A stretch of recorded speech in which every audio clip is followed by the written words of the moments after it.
This was one of the better boxing matches I've ever seen. I will fully admit to having a short-term memory. I think that we all have a bit of a recency bias. Whenever we saw something last and it caught our eye, we do that with fighters a lot. Oh, he's the greatest of all time because he fought last, and we forgot the guy that fought 2 weeks ago or 2 years ago.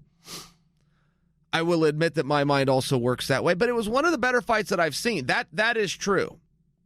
And boxing is usually a very boring proposition. That's also true. There's a reason that the fans fly into Las Vegas, pay a premium for those seats, and they don't come watch the show until the main event. It's painfully boring. But this one delivered. I mean, it really was a lot of fun to watch. I thought Triple G won the fight. I will not make any kind of an argument. I am just sharing what I thought. And I would have been very happy with a draw. A draw would have also been a very appropriate outcome. And guess what else is a very appropriate outcome? Canelo. It was a close fight. There was no corruption. The judges called it straight. The judges were really in line with each other. One of them had it a draw. I mean, it was just a close fight. The two that had it for Canelo had it razor thin, a couple of rounds favoring Canelo.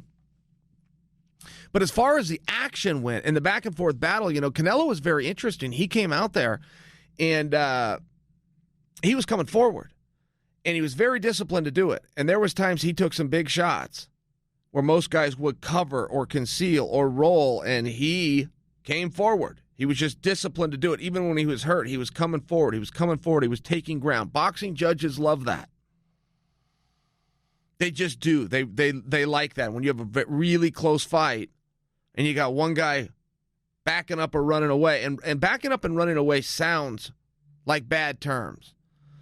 But in boxing, it's allowed. It's not a bad thing. There was a boxer you guys have probably heard of but never saw fight named Sugar Ray Robinson. Sugar Ray Robinson would train, and he would run backwards for 5 miles a day. He only planned on going backwards. Muhammad Ali went backwards a lot, laterally a lot. Floyd Mayweather goes backwards and laterally, so it's not a bad thing. In MMA, it's viewed as a bad thing, even though it's within the rules. In the sport of wrestling that I come from, it's against the rules. You cannot back up. You must be coming forward. They will caution you with what's called stalling, and then they will begin to take points away, and ultimately they could disqualify you. You must be standing your ground or coming forward. So I only point that out because when you say a guy's backing up, there's only so many places you could go. There's only so many directions your body can move. And backwards is one of them. So it's not a knock on Triple G. But it is something that I think influenced the judges. I think that Triple G had some very big shots in there. The general story after the fight has been this. Triple G landed more punches, but Canelo landed more damaging punches. That's the general belief. Always a fun talking point and always hard to quantify. What is a heavy blow? What is a damaging blow? What does that mean? What does it mean? And it's kind of one of those things, you know it when you see it. And even if you don't, you must render a score based on your opinion of what you saw. And that's what the judges did. But Triple G was never knocked down.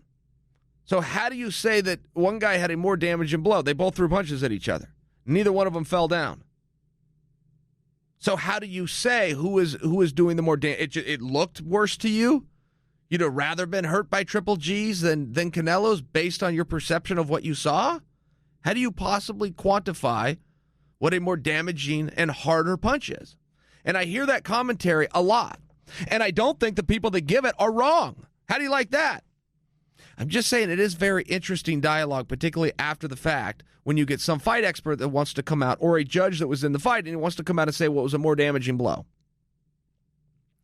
Neither one of them went down. Canelo was giving the harder punches. Says who? Based on what? Based on how it felt? Based on Triple G's reaction, which was to do nothing but throw punches back? Based on Canelo's reaction, which was to step forward and throw back. Look, it was a really good fight. It was a really, really good fight. I have no problem with the outcome. I'm just sharing with you. I thought that Triple G had won. I did think for the judge that gave it a draw, boy, they saw what I saw too. Saw a damn close fight. And for the judges that gave it to Canelo, it was one of those things, because I have heard some real passion come out that this was a robbery. That surprised me. This was a really good fight. It was a really good fight to the point that one of the licensed judges called it a draw, called it even. I mean, that speaks to what a close contest you had. It was very clear that Canelo and his secrets remain. He didn't change. The test didn't change him. He got a little better at doing it. That was very clear. But it was a very good fight. And I even thought that there was some interest after the fight. I like that Triple G didn't do an interview after the fight. I would have liked what he had to say, particularly if he was passionate on something. I think if you're looking to build a rematch, that those moments are important. But perhaps turning your back and walking away and saying nothing at all, letting the audience draw the conclusion, perhaps for a rematch, maybe that's more helpful. And there's really not anybody else to take that spot. I don't think Canelo's going to give any resistance. I don't think Canelo's going to say, well, I beat you and we fought twice now and let's move on. But Canelo's out there fighting for money. That's the fight that people are going to want to see. And there's no other fight in boxing that you would rather see. And even for the people that are rolling their eyes and go, Chael, I didn't watch this one and I don't want to see the next one. That could be true. But my statement's also true that there's no fight that you would rather see. If those guys aren't going to get your money and get you to stop what you're doing and get your time and get your interest up, nobody is in boxing right now. Just the way that it goes. And it does bring you back to the question, just how good is Conor McGregor?